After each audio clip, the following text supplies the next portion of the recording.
ہم اور آپ سمجھتے کیا ہے؟ یہ دنیا 4 دن کی ہے، 4 دن کی. اس دنیا کے اندر کتنے پاپ کرے گا انسان، اس دنیا کے اندر کتنے گناہ کرے گا انسان، کتنے جرائم کرے گا انسان. آج ہم اللہ کو بھول گئے، موت کو بھول گئے، موت کی سختیوں کو بھول گئے، روح کے نکلتے وقت کو بھول گئے، موت کی لذت کو بھول گئے، موت کے وقت کی تکلیف کو بھول گئے، اللہ کے رسول صلی اللہ علیہ وسلم کے فرامین کو بھول گئے. کوئی غیبت، کوئی چگلی، کوئی چوری، کوئی زنا، کوئی شراب، کوئی گانے، کوئی غزلیں، سب برائیوں کے اندر ڈوب گئے ہیں. سب کے لیے ٹائم نکلتا ہے، رب کے لیے ٹائم نہیں نکلتا. کوئی اللہ کے لیے بھی تو ٹائم نکالے. ارے وہ لوگ، اللہ اکبر، جن کے دل میں خدا کی محبت تھی، جب رات کی تاریکی چھانے لگتی تھی تو ان کے لبوں پہ مسکراہٹ آتی تھی کہ رات ہوگی، دیوانوں کا مجمع چھٹے گا اور سب اپنے اپنے گھروں کو چلے جائیں گے تو ہم مصلی بچھا کے یار کی یاد میں مصروف ہو جائیں گے. اولیاء اللہ رات کا انتظار کرتے تھے کہ جب رات ہوگی. ہم تو فرض بھی نہیں پڑھتے، ہم تو فرض بھی نہیں پڑھتے، نفل کب پڑھیں گے؟ میں تو کچھ لوگوں کو دیکھتا ہوں کہ چلیں ٹائم نہیں ہے، ٹائم نہیں ہے تو نفل نہ پڑھیں، کوئی بات نہیں پڑھیں. ٹائم ہے پھر بھی ایسے بیٹھے رہتے، ٹائم ہے پھر بھی ایسے بیٹھے رہتے. سنتیں غیر موقعہ، فرض واجب نہیں ہے. ٹائم نہیں ہے تو آپ نہیں پڑھتے، کوئی بات نہیں، لیکن یار ٹائم ہے تو بھی مسجد میں آ کے بیٹھ جاتے، پڑھتے نہیں لوگ. لیکن یاد رکھنا جس دن مر جائیں گے نا، موت آئے گی، پڑھ لیا کرو، پڑھ لیا. بلکہ میں تو کہتا ہوں کہ اگر ایک سجدہ ہی ایسے کر سکتے ہو نا، ایک سجدہ کر کے رب تبارک و تعالیٰ کی بارگاہ میں ایک سجدہ کر کے، سجدہ شکر کے طور پہ ایک بار سبحان ربی الاعلیٰ کہہ سکتے تو کہہ لیا کر. ہو سکتا ہے وہی نجات کا ذریعہ بن جائے، ہو سکتا ہے وہی نجات کا.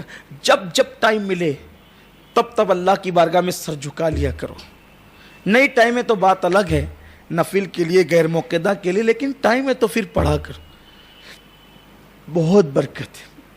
2 رکعت نفل کی فضیلت بتاؤں آپ. صوفیہ نے لکھا ہے کہ اللہ کے رسول کی بارگاہ میں جبریل امین نے عرض کی، یا رسول اللہ آپ میری پرواز جانتے ہیں نا؟ سرکار سے کہا عالم ما کان و ما یکون سے توجہ کریں.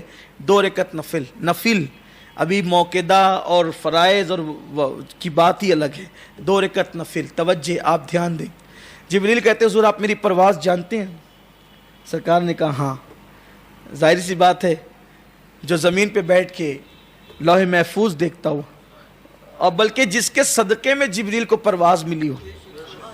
اور جبریل کی پرواز حضور کے لیے کوئی حیرت کی بات بھی نہیں تھی، اس لیے کہ حضور کے ساتھ بھی جبریل چلتے ہیں تو ان کے پر تھک جاتے ہیں، ان کے بازو تھک جاتے ہیں، اڑ کے تھک جاتے ہیں.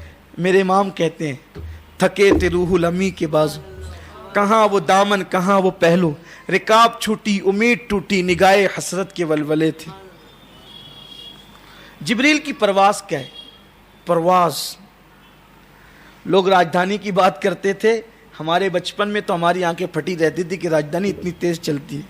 پھر پلین دیکھا تو کہا یا اللہ اس سے بھی کوئی تیز چلتا ہے. پلین کی تو کوئی حیثیت ہی نہیں ہے وہاں. اس لیے کہ جبریل کی پرواز یہ ہے کہ جناب یوسف علیہ السلام کے بھائی ان کو کنویں میں ڈالتے ہیں اور جبریل ہیں سدرہ پر. حضرت یوسف کنویں کی تہہ میں پہنچتے ہیں، اس سے پہلے سدرہ سے نکل کر جبریل جنت جاتے ہیں، جنت سے تخت لے کر کے کنویں میں یوسف سے پہلے پہنچ جاتے ہیں. کتنی تیز رفتار ہے. حضرت ابراہیم اپنے بیٹے کی گردن پہ چھری رکھ چکے ہیں اور چھری چلنے والے، رکھنے کے بعد چلنے میں کتنا ٹائم لگتا ہے. ادھر رکھ دی گئی ہے اور بس چل رہی ہے، رکھ دی گئی ہے اور چلنے والی ہے. اللہ نے جبریل سے کہا سدرہ سے نکل، جنت جا، دمبا لے، اور اس سے پہلے کہ چھری چلے وہاں اسماعیل کی جگہ دمبا رکھ دے. وہ رکھ کر کے چلا بھی نہیں سکے، جبریل جنت سے دمبا لے کے پہنچ گئے. کتنی پرواز، اندازہ کر سکتے کتنی پرواز ہے. اب وہ جبریل کہتے، دھیان دیں، وہ جبریل کہتے یا رسول اللہ پرواز اتنی ہے، پرواز کتنی ہے.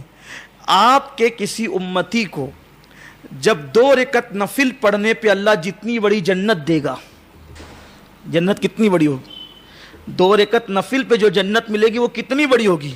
یا رسول اللہ اگر میں 70 سال تک کے اس میں اڑتا رہوں تو بھی اس کے ایک کونے سے دوسرے کونے تک نہیں پہنچ سکتا۔ 2 رکعت نفل پہ جنت یہ، 2 رکعت فرائض پہ کیا ہے؟ 2 رکعت نفل کی جنت یہ، فرائض کی شان کیا ہے؟ ہم نہیں پڑھتے، اس لیے کہ آج عمل کر سکتے ہیں، عمل کی اہمیت نہیں پتہ ہے۔ جس دن مر جائیں گے عمل نہیں کر سکیں گے اس دن عمل کی اہمیت پتہ چلے۔ اس لیے آج جتنا ٹائم ہے، جتنا جو کر سکتے ہو کر لو۔ تو اللہ تعالیٰ